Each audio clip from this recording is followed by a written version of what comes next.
So next chemical reaction के बारे में बात करें, सेम केमिकल रिएक्शन है, बस यहाँ पर क्या कर रहे हैं, इससे प्रीवियस जो रिएक्शन थी उसमें अपन ने ग्लाइसिन या आपका एमिनो एसिड, इसकी रिएक्शन किससे कराई थी, एसिटिल क्लोराइड से कराई थी। इस रिएक्शन में क्या कर रहे हैं, बेंजोल क्लोराइड से रिएक्शन करा रहे हैं। एसिटिल क्लोराइड और बेंजोल क्लोराइड में से बेसिक सा डिफरेंस ये है कि यहाँ पर क्या होता है, CH3 होता है ना, यहाँ पे एसिटिल क्लोराइड होता है, ये बेंजोल ग्रुप है, बस इतना सा डिफरेंस। अब यहाँ पर क्या होगा, सेम प्रोसेस है, रिएक्शन का कोई भी चेंजेस नहीं है। यहाँ से क्या होगा, आपके पास HCl हाइड्रोक्लोरिक एसिड रिमूव हो जाएगा, और रिमूव होने के बाद क्या होगा, सेम प्रोसेस से अपन केमिकल रिएक्शन होगी, बनेगा CH2, यहाँ पर NH हो जाएगा, और यहाँ पर CO C6H5, और देन यहाँ पर आ जाएगा COOH, ये बन गया। अब देखो, जब पर्टिकुलर आप ग्लाइसिन से बेंजोइल क्लोराइड की रिएक्शन कराते हो तो ये जो मॉलिक्यूल बना है, ये मॉलिक्यूल बहुत ही इंपॉर्टेंट है। यहाँ जो ये एसिड बना है बहुत ही इंपॉर्टेंट एसिड है, जिसका नाम है hippuric acid. This is your hippuric acid. So ये केमिकल रिएक्शन इस पॉइंट ऑफ व्यू से, हिप्यूरिक एसिड के फॉर्मेशन के पॉइंट ऑफ व्यू से important chemical reaction. Hippuric acid का फॉर्मेशन कैसे होता है ये आपके सामने लिखा हुआ। नेक्स्ट अपन बात करते हैं अगली रिएक्शन की। तो नेक्स्ट रिएक्शन की बात करें, रिएक्शन विथ नाइट्रस एसिड। तो आपका ये जो से ग्लाइसिन है, ये ग्लाइसिन नाइट्रस एसिड से रिएक्शन करेगा। नाइट्रस एसिड का मतलब क्या होता है, HNO2, जानते हैं अपन अच्छे से। अब ये HNO2 क्या है, आपको लैब में अवेलेबल नहीं होता, आपको तुरंत इसका फॉर्मेशन करना पड़ता है। इसका फॉर्मेशन कैसे करते हैं, जब भी HNO2 लिखा हो यहाँ तो आपके या फिर क्या हो सकता है, ये लिखा हो सकता है, या तो HNO2 लिखा हुआ हो सकता है एरो पर, या फिर लिखा हो सकता है NaNO2 प्लस HCl।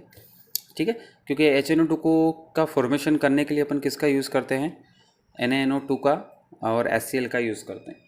जब इससे रिएक्शन होती है तो किस टाइप से रिएक्शन होती है, क्या बनता है, देखो ध्यान से बनना।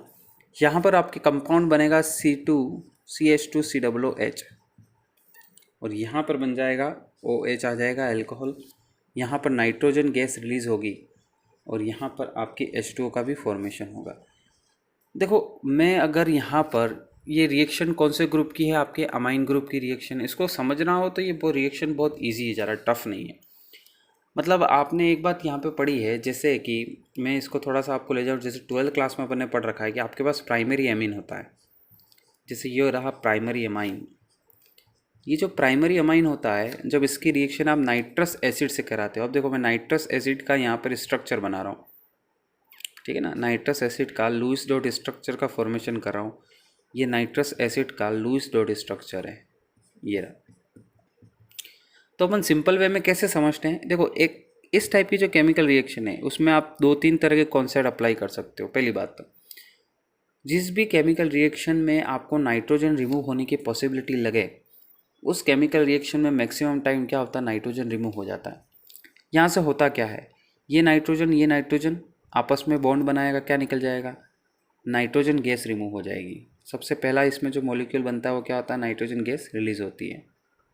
देन सेकंड क्या होता है, यहाँ से आपके क्या होता है, हाइड्रोजन और ऑक्सीजन आपस में रिएक्ट करते हैं और क्या रिमूव करते हैं, H2O रिमूव करते हैं।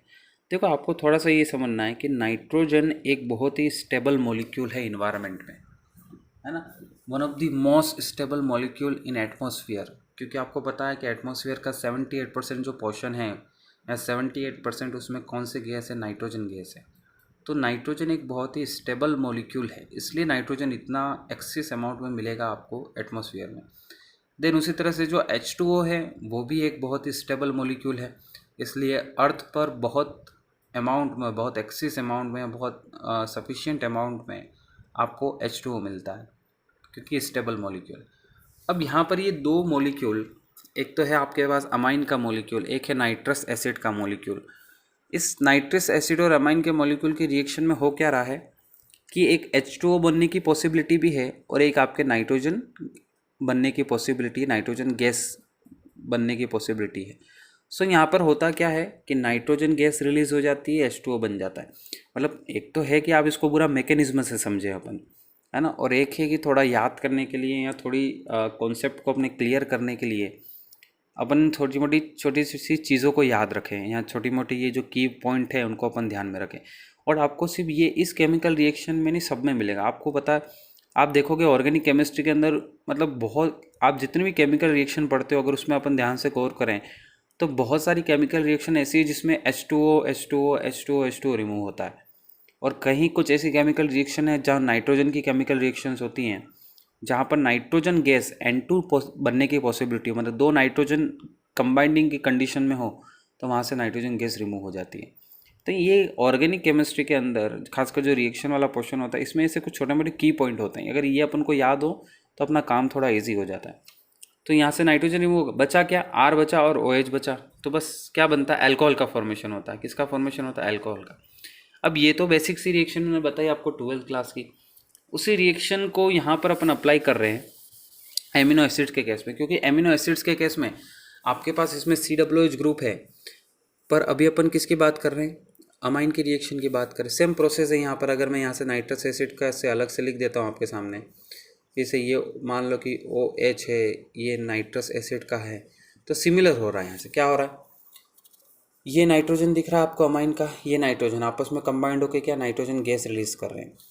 देन आपको ये ऑक्सीजन दिख रहा है, देन आपको ये 2 हाइड्रोजन दिख रहे हैं, ये क्या बना रहे हैं आपस में, H2O। बचा कौन, बच गया ये CH2 और यहाँ से ये OH हाइड्रोक्सी ग्रुप, ये दोनों अटैच हो गए।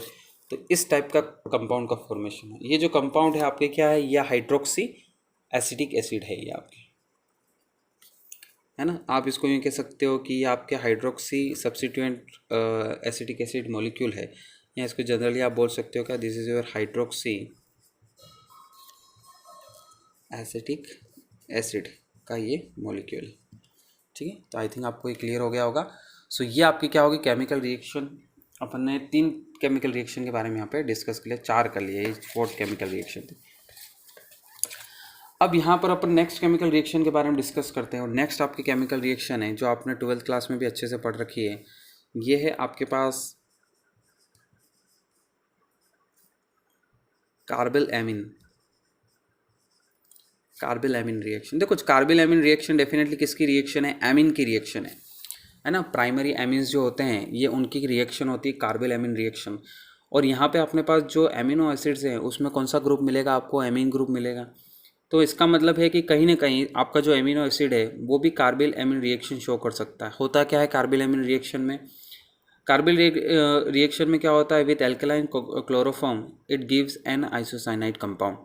मतलब क्या है कि आप अल्कलाइन सॉल्यूशन में या अल्कलाइन मीडियम में क्लोरोफॉर्म की रिएक्शन कराते हो, किससे, एमीन से कराते हो, तो आपके आइसोसाइनाइड के कंपाउंड का फॉर्मेशन होता है ना। सो इस टाइप की केमिकल रिएक्शन है आपके। तो यहाँ पर अपन देख लेते हैं फिर से, अपन सबसे छोटा मॉलिक्यूल या सबसे वेल नॉन एमिनो एसिड का यूज़ करेंगे। मैं यहाँ पे ग्लाइसिन ही यूज़ कर रहा हूँ मैक्सिमम टाइम पे। ग्लाइसिन की जगह और भी कोई यूज़ कर सकते हैं, पर आपके सिलेबस में पर्टिकुलर लिख नहीं रखा कि आपको कौन से एमिनो एसिड्स की केमिकल रिएक्शन डिस्कस करनी है। तो सबसे सिंपल सा एमिनो एसिड कौन सा है आपके पास, ग्लाइसिन है, इसलिए अपन बार बार उसकी रिएक्शन ही डिस्कस कर रहे हैं, है ना। तो जैसे ये यहाँ पर क्या हो रही है, रिएक्शन का प्रोसेस है सिंपल सा, ये क्लोरोफॉर्म है। देन आपके पास ये क्या है, पोटेशियम हाइड्रोक्साइड जो अल्कलाइन मीडियम का ही काम करेगा। देन आपके ग्लाइसिन है, और ग्लाइसिन में ये क्या है आपके पास, अमाइन ग्रुप है। बस ये अमाइन ग्रुप किस में चेंज हो जाएगा, आपके आइसोसाइनाइड में चेंज हो जाएगा। ये रिएक्शन अपन पहले भी बहुत बार पढ़ चुके हैं, है ना, 12th क्लास वगैरह में, फर्स्ट ईयर में भी आपके पास ये आती है रिएक्शन। तो यहाँ पर क्या हो जाएगा, ये चेंज हो गया किस में, आपके आइसोसाइनाइड कंपाउंड में। यहाँ पर 3KCl देन H2O का फॉर्मेशन हो जाएगा, थ्राइस ऑफ H2O। सो ये आपके क्या हो गया। अब यहाँ पर ये कंपाउंड जो बना है इसको आप मतलब यहाँ पर जो भी कंपाउंड बनता है अमाइन से, ये आइसोसाइनाइड होता है, अपन जानते हैं NC इसको बोलते हैं अपन, N और नाइट्रोजन मतलब आइसोसाइनाइड और साइनाइड में डिफरेंस क्या होता है कि जो साइनाइड में होता है वो एल्काइल ग्रुप जो होता है वो यहाँ पे जो कार्बन होता है वो कार्बन से कनेक्टेड होता है, पर आइसोसाइनाइड में किससे कनेक्ट होता है, नाइट्रोजन से कनेक्ट होता है। अब यहाँ पर ये जो कंपाउंड है इसका एक नाम क्या होगा, ये भी होता है 2 कार्बाइल एमिनो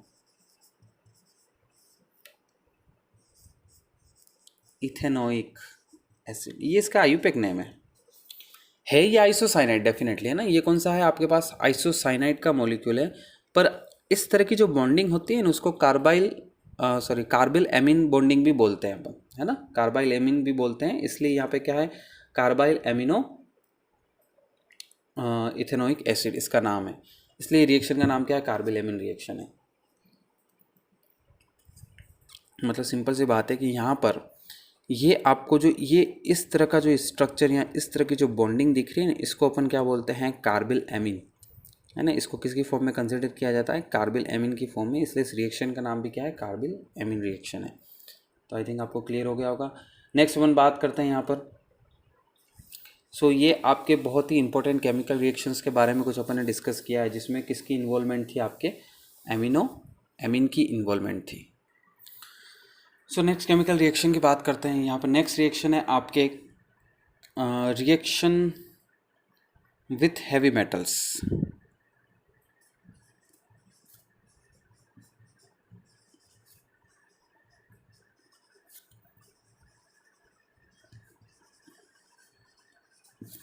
देखो ये रिएक्शन जो है, रिएक्शन विथ हैवी मेटल्स या फिर हैवी मेटल सॉल्ट, या तो हैवी मेटल से रिएक्शन करा सकते हैं या हैवी मेटल के सॉल्ट से क्या होती है, रिएक्शन करा सकते हैं, दोनों यूज़ कर सकते हैं अपन यहाँ पे। तो अपन बात करते, देखो ये रिएक्शन का पॉइंट, ये किस पॉइंट ऑफ व्यू से इंपॉर्टेंट रिएक्शन नंबर 5 है ये। इस रिएक्शन का यूज़ होता है किसी एमिनो एसिड के डिटेक्शन वगैरह में, इस रिएक्शन का यूज़ होता है, अपन देखेंगे। अपन देखो जैसे आपके पास ये हो गया एमिनो एसिड, ये NH2 देन COOH, ये हो गया आपके पास एमिनो एसिड। ये एमिनो एसिड के 2 molecules, 2 moles of amino acid आपके रिएक्ट करते हैं, NH2 देन R। अब इनकी रिएक्शन आपकी किससे होती है, जब हैवी मेटल से इनकी जब रिएक्शन होती है, तो हैवी मेटल्स या हैवी मेटल्स के सॉल्ट से जब इनकी रिएक्शन होती है, तो उस कंडीशन में क्या होता है आपके यहाँ पर, जैसे हैवी मेटल्स की फॉर्म में किसकी बात कर रहा हूँ, मैं बात कर रहा हूँ कॉपर की। जैसे Cu+2 से इनकी रिएक्शन होगी मान लो, ठीक है, तो Cu+2 कॉपर आयन से इनकी रिएक्शन हुई, हैवी मेटल सॉल्ट से इनकी रिएक्शन, कॉपर से इनकी रिएक्शन हो गई, तो ये क्या करते हैं, किटेल का फॉर्मेशन करते हैं। सर किटेल का नहीं, किलेट का फॉर्मेशन करते हैं। किलेट का मतलब क्या, देखो इस तरह का मॉलिक्यूल बनेगा, या फिर मैं सिंपल लिख रहा हूँ मॉलिक्यूल से आपको मत, चलो एक काम करते हैं, इस रिएक्शन को कॉम्प्लेक्स नहीं, अपन ज़्यादा इसको हार्ड नहीं बनाते हैं, सिर्फ आपको ध्यान रखना है कि यहाँ पर क्या होता है, किलेट टाइप के मॉलिक्यूल्स का फॉर्मेशन होता है। किलेट टाइप के मॉलिक्यूल्स का फॉर्मेशन का मतलब क्या है कि यहाँ पर आप यूँ कह सकते हो कि आपका जो मेटल है, मेटल जो हैवी मेटल है वो एक तरह से किसका काम करेगा, मेटल का, और बाकी जो आपके वो किसका काम करेगा, लिगेंड का काम करेगा, और किलेट बॉन्डिंग का फॉर्मेशन होगा। किसका होगा, किलेट बॉन्डिंग का। किलेट बॉन्डिंग मतलब क्या होता है, किलेट का मतलब होता है कि आपके जो मतलब मॉलिक्यूल एक कोई भी आपके पास जो ग्रुप है या जो आपके पास मॉलिक्यूल है, उसमें 2 या 2 से ज़्यादा जो एटम होते हैं वो मेटल को क्या करते हैं, इलेक्ट्रॉन डोनेट करते हैं, उससे कोऑर्डिनेट बॉन्ड बनाते हैं और एक साइक्लिक कंपाउंड का फॉर्मेशन करते हैं, जिसे अपन क्या बोलते हैं, किलेट बोलते हैं। तो यहाँ पर मैं पूरा नहीं बना रहा हूँ, मतलब आप यूँ समझ सकते हो सिंपल सा कि ये यहाँ पर क्या होने वाला है कि ये आपके पास जो मेटल, ये आपके पास मेटल है, और इसमें आपके पास जैसे एमिनो एसिड है, उसमें आपके पास जो ऑक्सीजन होता है उसके पास भी लोन पेयर होते हैं, और नाइट्रोजन के पास भी क्या होते हैं, लोन पेयर होते हैं। तो ये क्या करेंगे, आपके इस कॉपर के साथ किलेट बॉन्डिंग का फॉर्मेशन करेंगे, और एक यूँ कह सकते हैं कॉम्प्लेक्स कंपाउंड का फॉर्मेशन होगा।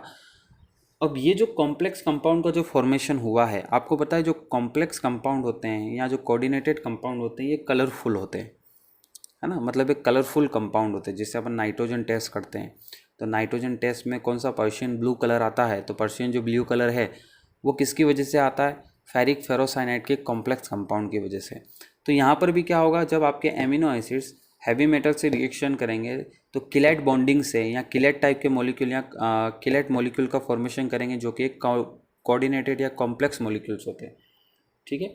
सो इस रिएक्शन, ये जो पर्टिकुलर रिएक्शन है आपके सामने जो लिखी हुई है, इस रिएक्शन का यूज़ कहाँ पे होता है, तो ये आपके एमिनो एसिड के प्यूरिफिकेशन में, उनके आइसोलेशन में, और कलरोमेट्रिक एस्टिमेशन में यूज़ किया जाता है। मतलब अगर आपको एमिनो एसिड्स का प्यूरिफिकेशन करना हो, आइसोलेशन करना हो, या फिर कलरोमेट्रिक एस्टिमेशन करना हो एमिनो एसिड्स का, तब उस जगह पर उस समय अपन क्या करते हैं, इस रिएक्शन का यूज़ करते हैं, है ना। तो ये रिएक्शन पूरी ऐसे इंपॉर्टेंट नहीं है कि रिएक्शन में क्या प्रोडक्ट बनेगा या क्या इसमें फॉर्मेशन होता है। इस रिएक्शन का जो कॉन्सेप्ट है वो इम्पोर्टेंट है कि यहाँ पर क्या होता है, किलेट कंपाउंड का फॉर्मेशन होता है, और इसका यूज़ किस तरह से होता है एमिनो एसिड के केस में। सो ये आपके अपन ने जो अमाइन है, आपके अमाइन से किस तरह से इंपॉर्टेंट केमिकल रिएक्शन उनके बारे में डिस्कस किया है।